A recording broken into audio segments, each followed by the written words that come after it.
she don't like food. I think you're so breastfeeding about for 5. Oh God. Yes, she's There's a blessing awaiting you over there, and all your stressing, they will quickly disappear. Whoa. Welcome back to my channel. If you're new here, I definitely hope you stay here. And if you've been rocking with me for quite a while, thank you. So today we have with me my mother. She'll be in the hot seat, and we will be talking about some of her experiences as a mom. So I have a couple questions for her, and are you ready? maybe. First question, how old were you when you had your first child? Oh my, the tender age of 14. So you got pregnant at 14 or had a child at 14? Well, I got pregnant at 14, and by the time I turned 15, I had you after that. Alright, do you think you could have done anything differently to have prevented you from getting pregnant at 14?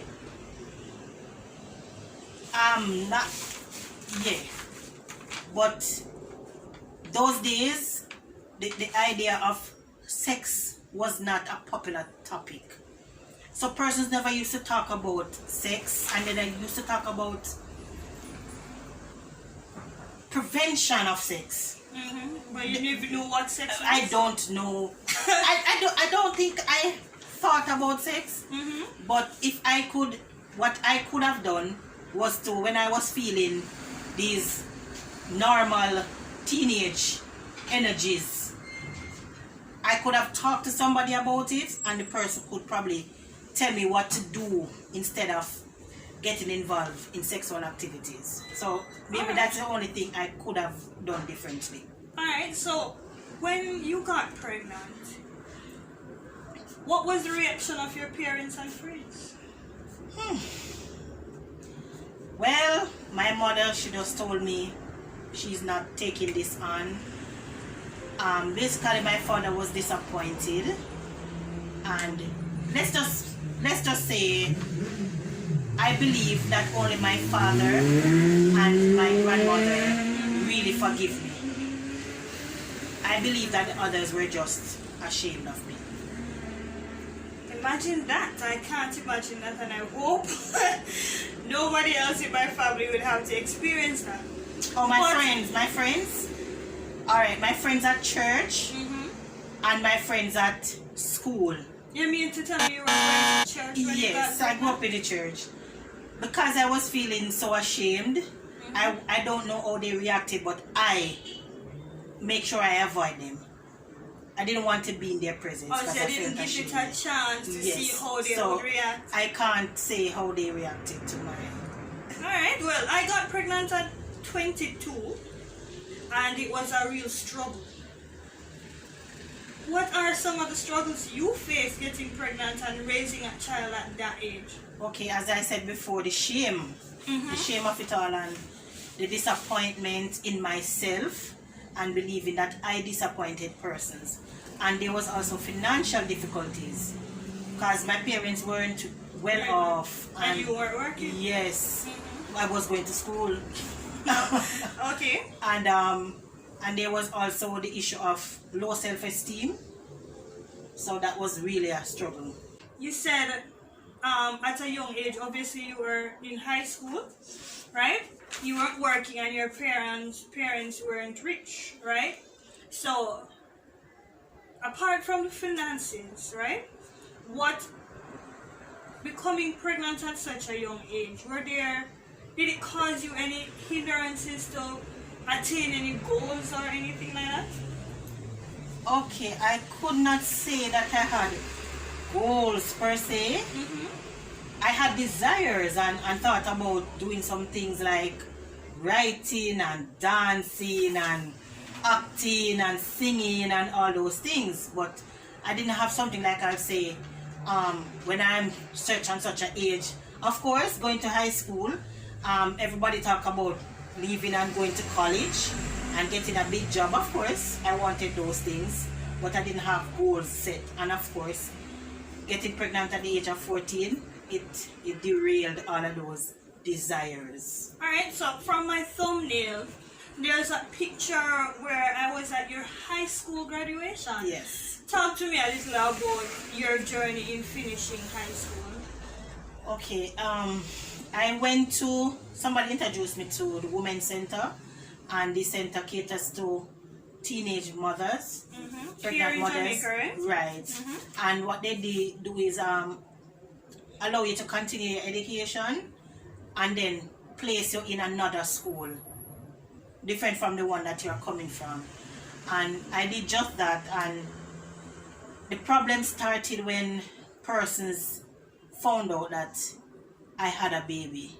So it was really embarrassing, and then I had the pressure of my breast getting full and spilling over the breast pads that I used to wear, and then you just have this stain, and sometimes I have to just rush out of class.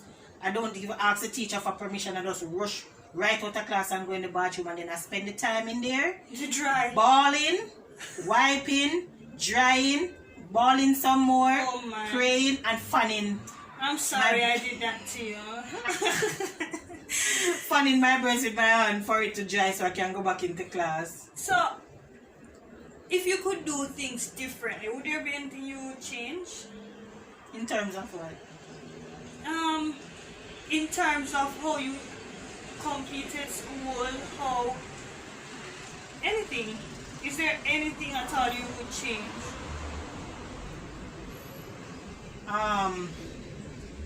That's kind of a broad question. Can we get back to it? No problem. Alright, so you have raised a fabulous daughter, right? And I was so awesome growing up, right? But I was wondering, was there anything about me that annoyed you? Oh my word.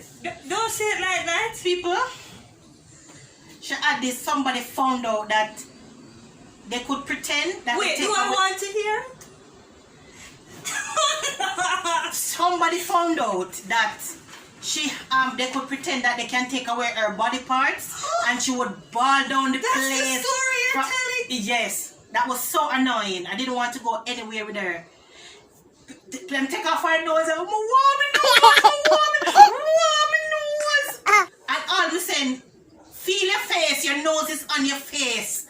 Anything that take away from her, she just ball down the place. I don't want to go anywhere with her. You know, I thought you were going to say because I didn't like eating. That was the story I was hoping you would tell. I couldn't feed this child.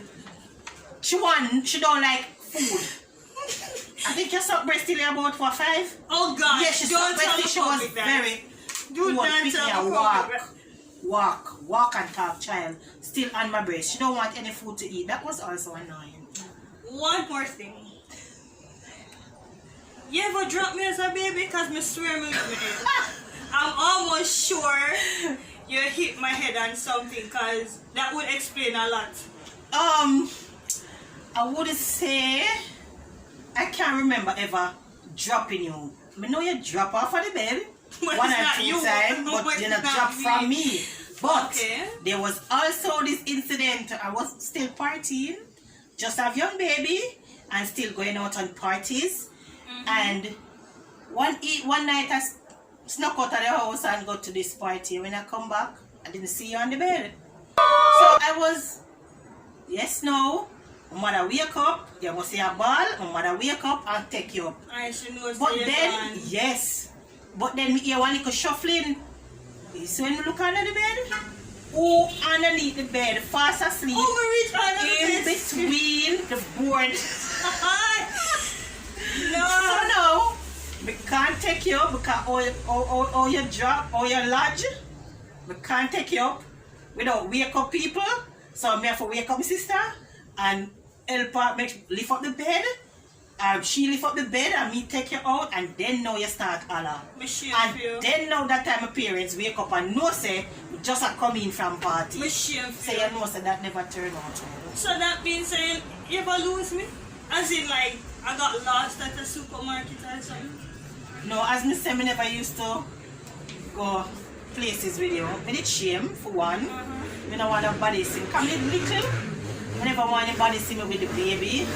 And then if me go anywhere with you, people are take away your body parts and your ball. Some never usually go anywhere with you, so no. So that would explain why I call you Annie and not Mommy. Yes, I used to tell Because you. I didn't want to Call be me Annie. Annie? not Annie. Mommy. So when I say Mommy no, she know I want something. Because Yeah. I'm Mommy. Yeah. Because I don't call her Mommy, I say Annie. Alright, so a few more questions. What's my worst habit? You're not talking about now. Alright. Not. Oh, your worst habit was Mm-hmm. sucking your finger and pushing out your teeth. Mm-hmm. And no matter what we did, no matter what we try, you would just never stop sucking your finger. And the worst thing, you're not eating. So all of this went on until you decided to stop sucking your finger on your own because your finger accidentally catch in the toilet. So that's all it took. If Should I do we it long ever know time? before, we would have pushed our finger in Long the toilet. time. No mood now for I think about fixing teeth. Alright, so what was the hardest part about being a mother? Oh, the hardest part was being a mother at such a young age. Watching all my friends who continue on in school, going about their business and, you know, becoming who they want to be and all of that. And also, not being able to realize my own dreams. And I also felt that I was not worthy of being a mother and I would be terrible at it. So every day I get up, it was just a struggle. What am I going to do with my life? What happens here? But what happened, I believe that because of me having a child at that age, I felt like the world will stop. Like nothing is going to So you come lost of out me. on a lot of your childhood. Yes, yes. Alright, so what's the best thing about being a mother? At that time, I did not consider anything best. Alright, so we'll and come to the future. What's Okay. the best thing about being a mother? The best thing about being a mother now is that I had you early, so we were able to grow up in the same era. Okay. And it's nice now to boast that, you know, I have an adult daughter. Such Yeah, and and them people say, say, what? "You look young. Yes. But at Okay. the time, in the past, nothing good about it at all. Alright, so what I want you to leave with my subscribers is two things. I want you to advise my teenagers or advise teenagers about preventing teenage pregnancy, and for those who are already pregnant or already going through the experience of being a teenage mom, I want you to encourage them that, you know, this will pass. Okay, for the first part, for teenagers, trust me, let me tell you something. At age 14, I had friends in the community who had boyfriends and everybody was doing it. At 14. At 14. Is which I mean, era- it means before Is which 14, era when you grew up in a man? they were doing it. So I felt left out, like, why don't I have a boyfriend? Am I not desirable? I used to feel ugly, like the ugly duckling, and I believe that I had low self-esteem for whatever reason. What my advice to you would be, know yourself, know your worth. Just because your friend is doing something that is wrong, don't mean you have to do it. And that's the whole point at any age. Don't Know allow peer your pressure worth. to make you do things that your sex will always be there. Sex will always be there. Always 20 years from now, sex will always, it's not running anywhere. So just know yourself. Whenever you feel those energies that young people usually put into having sex. Find ways to, you know, exert these energies, or find somebody to talk to about these feelings you're having, and let them advise you what to do. Alright, so what advice would you give to a teenager who is experiencing being a mom at the moment? I wish somebody had said this to me. This is not the end of the world. This is something that happened to you. You don't have to let it destroy your life for the rest of your life. Make the best of it. Learn from other persons how they cope, and just do your best. Allow your child to grow up learning from your experiences, so that the cycle does not continue. But it's not the end of the world. Alright, thank you for sharing with me, and I definitely hope to have you back another time. So, and I hope you guys learned something, and if there's anybody who you think would benefit from this conversation, please feel free to share the video with them, and don't forget to like, comment below what you think, what you learned. Just interact with us now, and until next time, see you in my next video. Stressing from both left and right, you need a daily dose of blessing right up in your life. I know it feels so very difficult and depressing, but you gotta hold on to the positive and keep on pressing. The blessing, you know, if you need it, then you can't stop. We keep rising.